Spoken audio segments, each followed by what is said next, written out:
इस प्रश्न के लिए आपको बिल्कुल पेन पेपर की आवश्यकता नहीं है, सीधा ही ऑप्शन से ही आंसर मार सकते हैं। कैसे मारोगे, ध्यान से समझिएगा।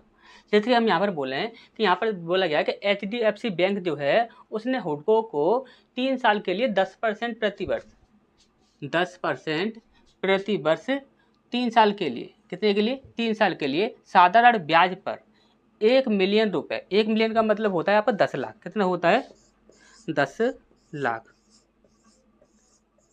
ठीक, 10 लाख रुपए 1 मिलियन का मतलब होता है। तो ये उसने कितना दिया है, 1 मिलियन रुपए उधार देता है, यानी कि 10 लाख रुपए उधार देता है।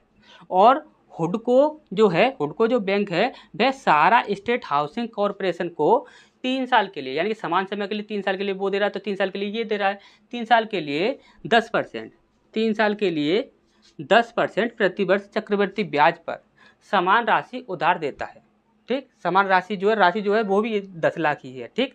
ये दे रहा है, ये 10 लाख में दे रहा है और दर भी इनका सेम है और साल भी इनका सेम है। अब यहाँ पर बोला गया है कि ऐसे में हुडको जो बैंक है इसकी कमाई क्या होगी, ये हमसे यहाँ पर पूछा गया है।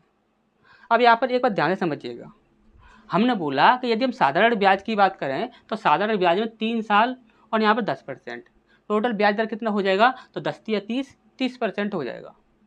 इस बार हमने बोला कि यहाँ पर यदि हम इस यहाँ पर देखते हैं तो यहाँ पर देखेंगे तो 10% का 3 वर्ष के लिए यदि सक्सेसिव लगाते हैं तो हमारा कितना बनता है, तो आपको अच्छे से पता है 33.1% आपका बनता है, 33.1% आपका बनता है।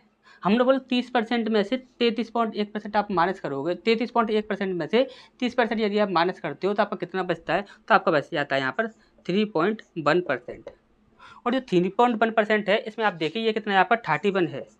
हमने बोला 31 से सीधा डिवाइड करके देख लो, जो भी आपका आंसर होगा वह आपका 100% डिवाइड हो रहा होगा।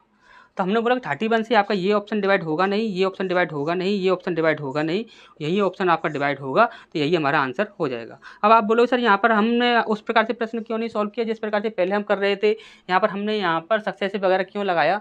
तो अब यहाँ पर इस प्रश्न को आप उस प्रकार से आप खुद सॉल्व करके देख लीजिएगा, ठीक।